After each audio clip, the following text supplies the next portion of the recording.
അതാ പറഞ്ഞേ, ഉഴുതും നിലം എന്ത് ചെയ്യും? ആദ്യം എന്തോ ചെയ്യുന്നേ? ഉഴുതുവാ ചെയ്യുന്നേ. അവസാനം നടക്കുന്നതല്ലേ കൊയ്ത്ത്. അപ്പൊ ഉഴുതുന്നതിന് തൊട്ടു പുറകെ എന്തോ നടക്കുമെന്ന് പറ. കൊയ്ത്ത് എന്ന് പറഞ്ഞ അർത്ഥം എന്താണെന്നറിയോ? ലാഗിങ് ദൈവം മാറ്റും. ചില കാര്യങ്ങൾ സ്പീഡിൽ നടക്കും.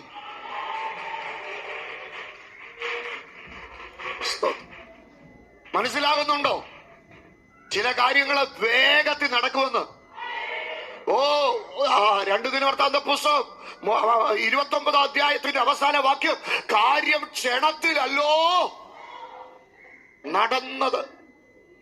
ഈ ഒത്തിരി ലോങ് മെസ്സേജ് ആണെങ്കിൽ വാട്സാപ്പിലൊക്കെ സ്പീഡ് കൂട്ടി കേൾക്കാനുള്ള ഓപ്ഷൻ ഉണ്ടല്ലേ. 1.5 2 അല്ലെ, സ്പീഡ് കൂട്ടാം, ഓഡിയോയുടെ സ്പീഡ് കൂട്ടാം.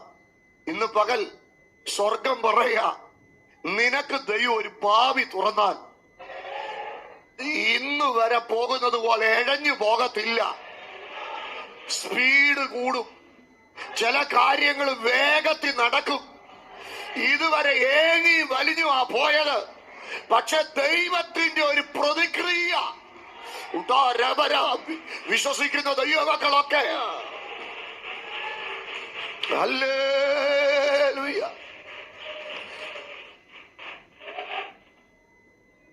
ചവിട്ടുന്നവൻ വിതയ്ക്കുന്നവനെ എന്ന് പറഞ്ഞ അർത്ഥം എന്താ? കൊയ്തെടുത്തേച്ച് നിലത്ത് കൊണ്ടിട്ടേച്ച എന്ത് ചെയ്യുന്നത്? ചവിട്ടുന്നത്. വിത ആദ്യം നടക്കേണ്ടതാ. പക്ഷെ ഇന്ന് പകൽ ദൈവം ചില കാര്യങ്ങളുടെ സ്പീഡ് കൂട്ടുമ്പോ നീ ഈ പകൽ ചിലതിനെ ഓവർടേക്ക് ചെയ്യും.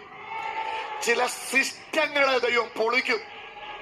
സ്റ്റക്കായി നിൽക്കുന്ന നിന്റെ ജീവിതത്തിന് വേണ്ടി ഇന്ന് പകൽ സ്വർഗത്തിലെ ദൈവം ചില സിസ്റ്റങ്ങളെ പൊളിക്കുന്ന ഒരു അത്ഭുതം. ഇറങ്ങി വാ.